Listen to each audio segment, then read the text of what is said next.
Hey guys, so funny story. I was on the way to work and my transmission went out in my car, so that's fun. I've been having troubles with it for a little while. It would like jerk um, when I would have to stop suddenly, or if I had made a right turn, it'd make a jumping, like a, I don't know, it definitely would give you whiplash if it's hard enough.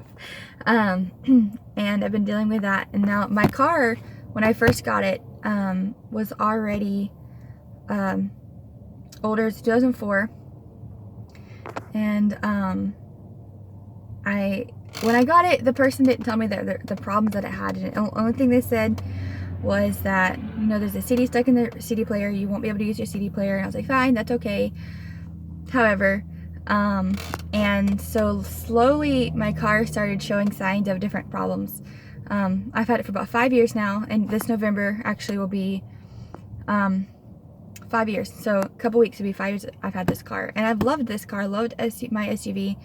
It's kind of one of those things that if you didn't pay attention to this brand or this SUV, you wouldn't really know that they were out there. And I didn't know it. I didn't really start seeing them as frequently until I had one of myself. So it's a Mitsubishi Endeavor.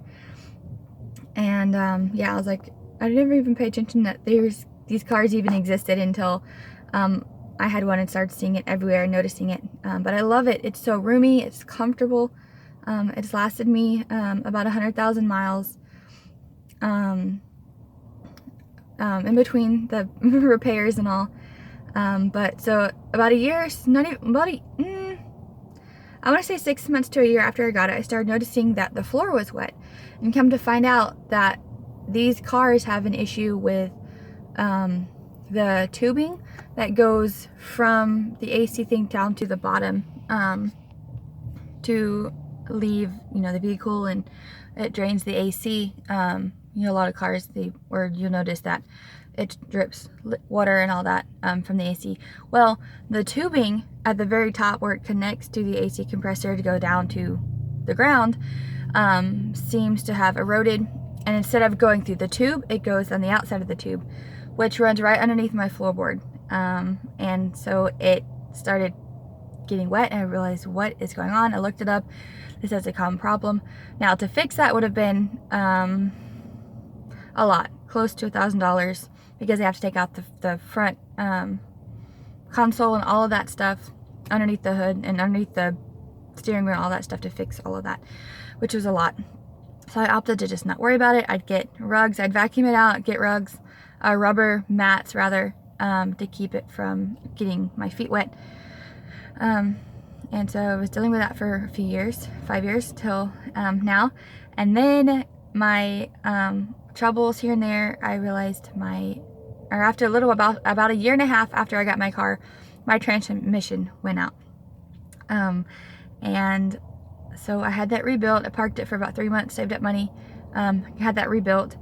And then little by little, different things like one of my rear axles went out, broke, and then my sunroof that I have in here started leaking. And so instead of fixing that, I was like, you know what? I'm not that picky. I'm just gonna caulk it. I caulked the roof on the outside so it wouldn't leak anymore. I could still open it.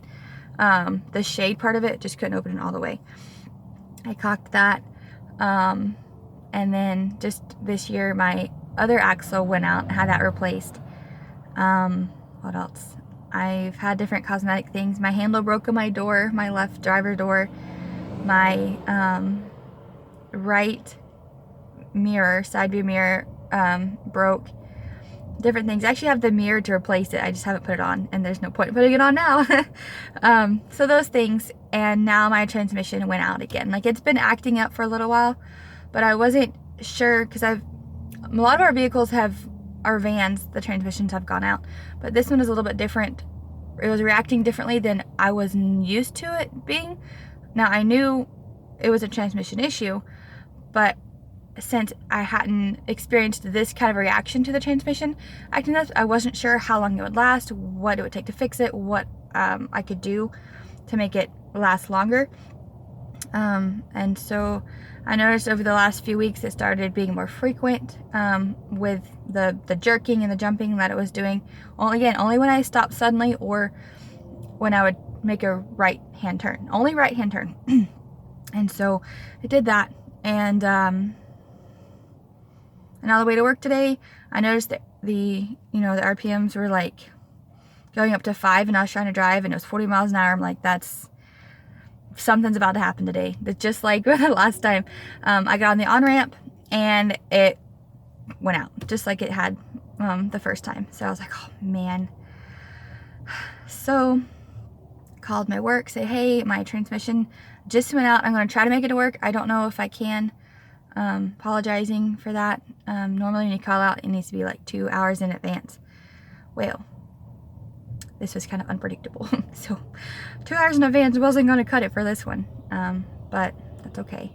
And I don't know, maybe this is God's way of helping me. He's known I've needed another car soon. I don't know how it's going to happen. I don't have really money saved up for a car. I've been budgeting a lot since May. Saving, couponing. I've been I've been trying to use the budgeting to pay off debts that I have, so I haven't been able to save anything yet, but it's gotten me a lot more paid off with things that I needed to be paid off. So that's not hanging over my head, but then I was just going to start actually saving up, and then this happened. But maybe God is opening the door. I want to trust Him to help me with getting another car. Somehow, I know He's going to open the door for that. He knows that I just want to honor Him with this and praise Him. And I was just praying to Him, and it goes like, God, I want to have a right reaction to this. Maybe this is to see how my reaction is going to be. Maybe this is, who knows, whatever the reason that you allowed this to happen, I want to react right, and I want to glorify you, and I want however this happens to be, I want this to be a testimony for you, a testimony of how Christians should react in moments like this. I'm not stressed. I'm not worried. God has never failed me. He's never has. And, what's a car? What's a car to the Lord that He can take care of me? He has helped me so many times that it would be almost an insult to not trust Him. So, I'm leaving it in His hands. I just want to react right to this. I want my reaction to be a witness to the world that as Christians, we don't have to be stressed and worried about things. I don't have to be fearful of what could happen with my job, calling out today, or even, those things, or not having a way to go back and forth. God knows why. And so I'm excited to see how He works this out.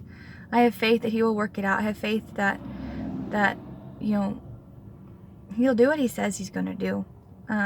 He is our provider, and I just want to be faithful to Him because He's always faithful to me. So hopefully I can do another vlog of what happens and what's gonna or what has happened, the results of this.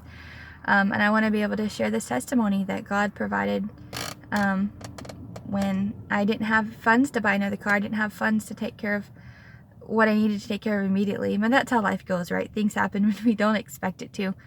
And whether our good intentions are not my good intentions, where I'm paying off what I need to pay off, now I can start saving. And the moment that I can start saving, something like this happens before I get the opportunity to. So that's how life happens, I guess, sometimes. But that's okay. I don't know. So I have a tow truck coming in about 15 minutes. It's going to take it back to my house. I'm going, my dad's going to call me back, and we're going to talk and discuss some different things, about what to do, how to proceed from this. I'm probably going to scrap my car at this point. I don't know if I'll get more money scrapping it, or I don't really know if this is worth trading in. I don't even think anyone would trade this in. For other parts, maybe for other things, but I don't know if people get more money trading this in. and getting money off another car, or just scrapping it and getting it out of my hair. I think I just want to do that. Scrap it, get out of the way, get whatever money I can get for it, put it towards the car, or however. So, yeah. I'll update you once my car is towed back to my house and I get some more thoughts together, more information of how to proceed from here. So, yep, that's my life so far, my day. Yep. He's back there having to put it on, I guess he said dolly, since it's a 4-wheel drive. To do that. Back there, putting that up there. Getting that taken care of. Thankfully, I don't live very far from here, maybe a quarter of a mile, so I'm having to ride back with the tow truck to get my car dropped off, and he's working on the taken care of right now. There it is. It's on the tow truck, and I'm headed back to my house. I mean, this whole situation makes for a good vlog, so I'm not too upset, but like I said in my other video, or earlier, in the other clip, that God has a plan, and I am trusting Him to provide and take care of me. So, this is just part of it, and who knows, this is going to be good footage, I guess, for my vlog.